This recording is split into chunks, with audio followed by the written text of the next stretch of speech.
Today on Animal Fact Files, we're talking about snailfish. Snailfish kind of look like oversized tadpoles. They can reach 2 feet in length and are considered the deepest living fish, as in researchers haven't found a fish that lives deeper in the ocean than these guys. Supposedly, the pressure where some snailfish species live is so intense that it would feel like the weight of more than 3,000 rhinos pressing against you. In other words, you would be crushed. But not the snailfish.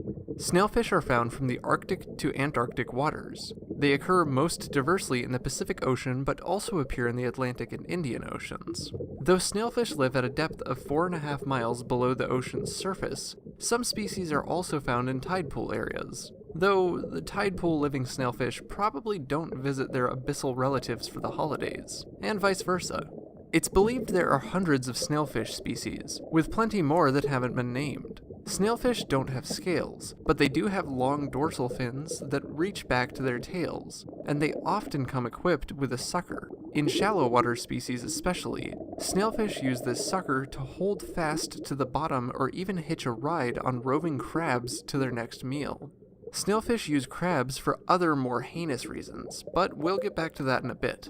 These fish spend most of their time at the bottom of the water column. For shallow water species, currents may push them along, so these suckers come in handy for staying in place. However, the deeper a snailfish species lives, the less likely it is to have developed this suction cup-like apparatus, and the deepest dwelling species may not have a sucker at all.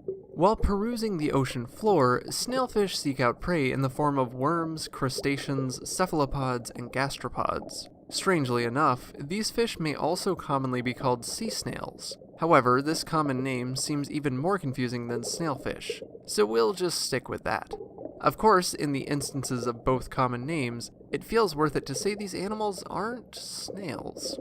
Snailfish in turn are eaten by fish such as cods, skates, seals, and seafaring birds including auks, though deep water species have been cited as the top predators of their habitats. It makes sense. Have you ever heard of a skate living more than 4 miles below the ocean's surface? As a diverse group of fish, the breeding habits of snailfish species can differ. Deep-sea species have been documented to lay small clutches of eggs throughout the year, while shallow water species lay eggs in large clutches. This is where the crabs come back into play. In areas where snailfish and king crabs coexist, the snailfish lay their eggs in king crab gills. How they do it is still a mystery, but why seems pretty obvious. Protection.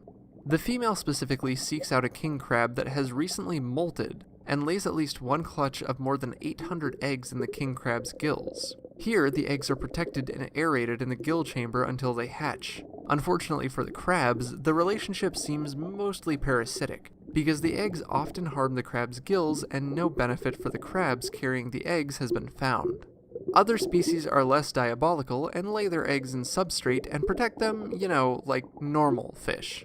Though this doesn't apply to all snailfish species, deep-water snailfish species specifically don't respond to light, and their skeletons have developed to adapt to the pressure in their abyssal underwater environments. Not only do deep-sea snailfish have flexible skeletons made partially of cartilage, they literally have holes in their skulls to compensate for the pressure at the bottom of the ocean.